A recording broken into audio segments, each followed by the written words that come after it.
बालमोदिनी कथा चतुर्थी। सूक्ष्मदृष्टिः। पुरा कश्चन गुरुः किञ्चन गुरुकुलं चालयति स्म। कदाचित् राजा तद् गुरुकुलम् आगत्य अवदत्, गुरुवर्य, प्रशासनबलवर्धनाय कस्यचित् तीक्ष्णमतेः आवश्यकता अनुभूयते। तदर्थं भवतः शिष्येषु समर्थः कश्चन सूच्यताम् इति। गुरुकुले योग्यतावन्तः 3 शिष्याः आसन्। तदर्थं गुरुणा काचित् परीक्षा आयोजिता। 3 अपि आहूय गुरुः अवदत्, भवद्भ्यः प्रत्येकं घृतपूर्णघटं ददामि। यस्मिन् जनपशुशकटादयः अटन्ति तस्मिन् मुख्यमार्गे सः घटः स्थापनीयः, परन्तु घटस्य कापि हानिः न भवेत्। घटस्थं घृतम् अपि तथैव रक्षितं स्यात्। सायम् अभग्नः सः घृतघटः गुरुकुलं प्रति आनेतव्यः इति।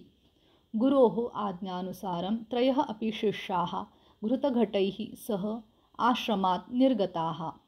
सायङ्कालः सन्निहितः। 3 अपि आश्रमं प्रत्यागताः। प्रथमः शिष्यः अवदत्, गुरुवर्य, भवता यथा उक्तं तथैव कृतवान् अहम्। आप्रातःकालात् सायङ्कालपर्यन्तं मुख्यमार्गे तिष्ठन् अहं घटं रक्षामि स्म, किन्तु काचित् धेनुः वेगेन आगत्य पादेन घटं प्राहरत्, ततः घटः पतितः इति। पूर्णघटेन सह आगतः द्वितीयशिष्यः उक्तवान्, गुरुवर्य, यदि मार्गे घटः स्थापयेत् तर्हि निश्चयेन भग्नः भविष्यति इति मत्वा अहं घटं गृहं नीत्वा अरक्षम्। अधुना अत्र आनीतवान् अस्मि इति।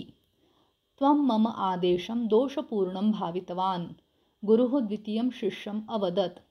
ततः तृतीयः शिष्यः विनयेन घृतपूर्णघटं गुरोः पुरतः स्थापितवान्। मम आदेशः दोषपूर्णः इति मत्वा त्वमपि मम घटं तथैव आनीतवान् किम्? गुरुः अपृच्छत्। नैव गुरुवर्य, आदेशस्य पूर्णपरिपालनं मया कृतं। यथा भवता उक्तं तथा घटं क्षणं यावत् मार्गमध्ये संस्थाप्य अहं तं गृहं नीतवान्। सायङ्कालपर्यन्तं मम अध्ययनं समाप्य पुनः गुरुकुलं प्रति आनीतवान् अस्मि। एतत् उत्तरं श्रुत्वा सन्तुष्टः गुरुः, मम विवक्षा का इति त्वं सम्यक्तया अवगत्य मम आदेशस्य परिपालनं कृतवान् इति उक्त्वा तृतीयशिष्यं राज्ञः समीपं प्रेषितवान्। धन्यवादाः।